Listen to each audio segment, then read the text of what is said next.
Between Life and Death by Jaclyn. Chapter 39. Sage. We merged with the shadows, sticking in their embraces if our lives depended on it. And I suppose, in a way, they probably did. It took longer than I anticipated for us to descend into the valley, but after a good half an hour or so, under the watchful gaze of the moon, we finally made it. We weaved through the bush, making our way around the barracks towards the glistening, rushing river. The soldiers' voices were easier to make out now that we were so much closer to them. Some sounded younger, like they hadn't even hit puberty yet. I could hear the panic in their voices, could hear the barking higher-ups, yelling at them to do more, to move faster while they called them names, like low-born dogs and bastards of a whore. I wondered how many of these conscripted men would be alive by winter's end, but my gut knew that answer. Very few would make it that long, if any at all. My jaw locked as my teeth ground together. I wished I could free them all. We clutched to the side of the barracks before we moved to a dense grove of buffalo berry bushes. I pressed my hand against the slender, barren branch, careful of the thorns, and pulled it down slightly so I could get a better look. The soldiers ran towards the rushing river with their empty wooden buckets. On their way back, their paces were slower, some struggling with the weight, water splashing over the sides. "Come on, Caleb, come on." As if my heart had willed it, Caleb emerged from the barracks. He was thin, too thin. His hair was long and matted, and those unsevivid blue eyes were now dull and hollow. My heartbeat jumped into my ears, pounding. "I'm going to get you home, Caleb."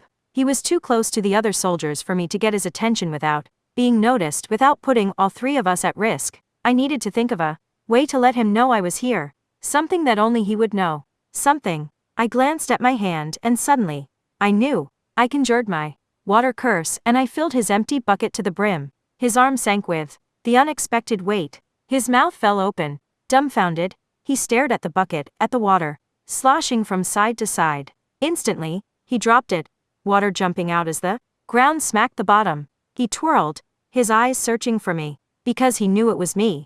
Without thinking, I sprung from the shadows. He needed to see me, know that I was here, and that we were going back home. When he saw me, it felt surreal. A tangle of emotions, sadness and happiness and relief, slammed into me, knocking me 2 steps forward.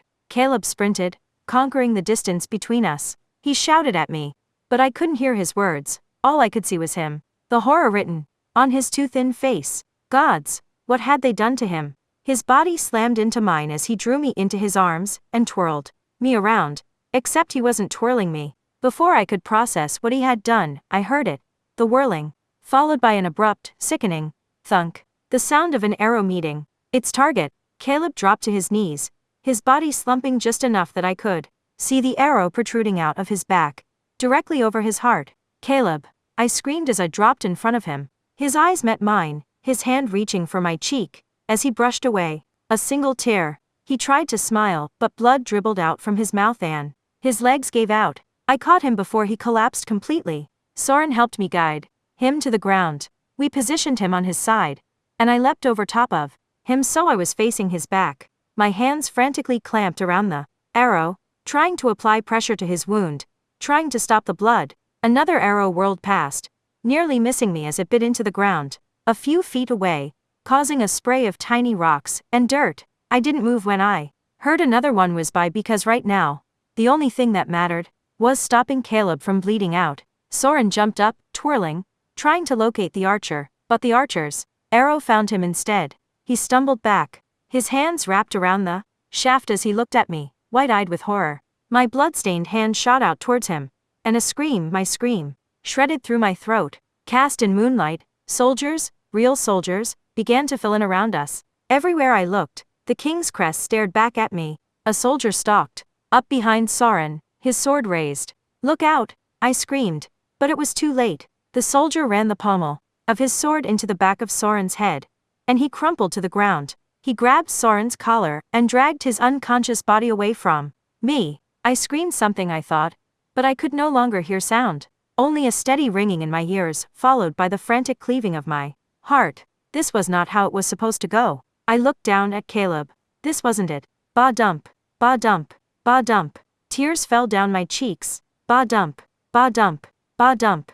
Hands ripped at me, trying to pull me away from Caleb. Ba dump, ba dump, Bah dump. No, not again. I would not let them take him again. Sounds suddenly came filtering back, and I called upon my water curse.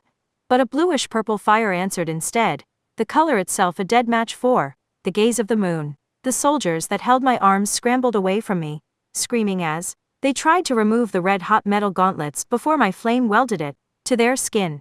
The smell of singed flesh permeated the air, clogging my nostrils. "She's cursed," yelled one of them. I didn't know which one. They all looked the same, wearing the emblem of the king. I embraced the word, reveling in this newfound power in my fire curse. The soldiers moved closer towards us slowly, cautiously. My hand shot out, a trail of fire ripping through the ground, the flames spinning into monstrous waves, a serpent of flame that swallowed its tail. It birthed a ring of protection around Caleb and me. "Stay with me," I pleaded, my trembling fingers wrapped around that arrow. Blood.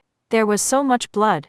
No matter how hard I pressed, it just kept coming. It felt like there was no end. No end to the blood that seeped out of him. "Want to see your face." His voice was weak. "One more time." Caleb knew. He knew the very thing that I was struggling to comprehend, that he was dying, and there was nothing either of us could do.